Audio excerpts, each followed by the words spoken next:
Can a diplomatic solution be reached now? Is it too late?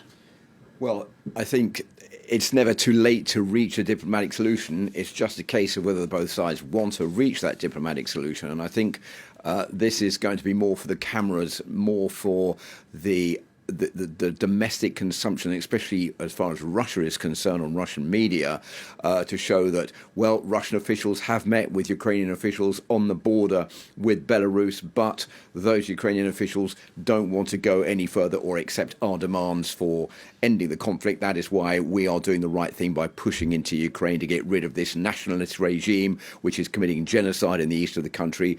Basically, Ukraine is being run by a bunch of Nazis, which, of course, everybody knows is not true.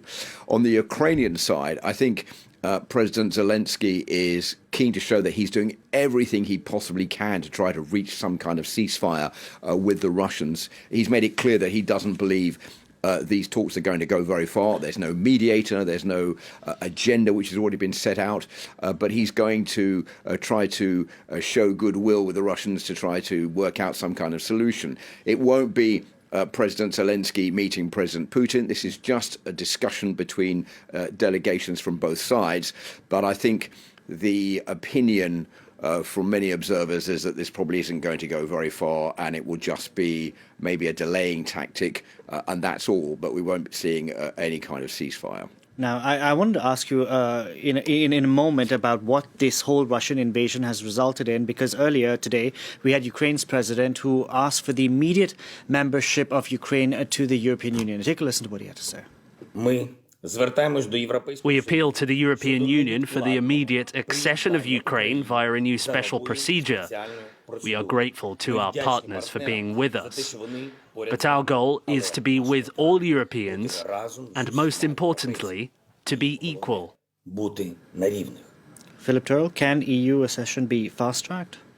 Well, I think there's definitely growing pressure on the EU to let Ukraine in, and also to NATO to let Ukraine in. The big problem is that, well, we're right in the middle of a war. If Ukraine were to be given access to NATO, that would mean that NATO forces will be able to go in there.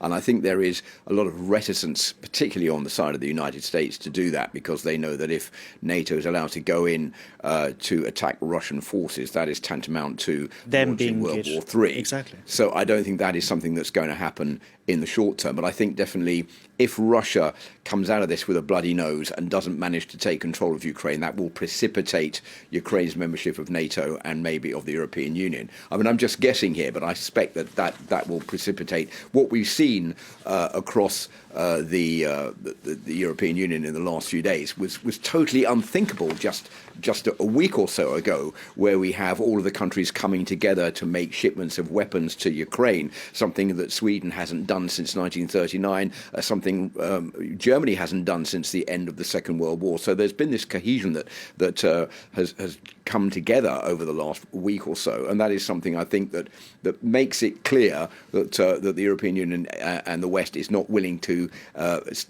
let Russia get away with what it wants and walk into Ukraine to take power. But given that they've acted so swiftly in the past 3 days, could it be a sign that could be fast-tracked? Very briefly. Well, I mean, I'm not in the secret negotiations that are taking place in Brussels at the moment, but I think that is definitely something that is being discussed. We're already hearing that, for example, Finland and Sweden are thinking about joining NATO. That's something that is relatively recent, and they weren't members of it principally because of fear of Russia. So, yes, there is a possibility that this could be fast-tracked, and this could be exactly what Vladimir Putin doesn't want. So it could all blow up in his face at the end of the day. Thank you very much for that, Philip. Philip Turrell.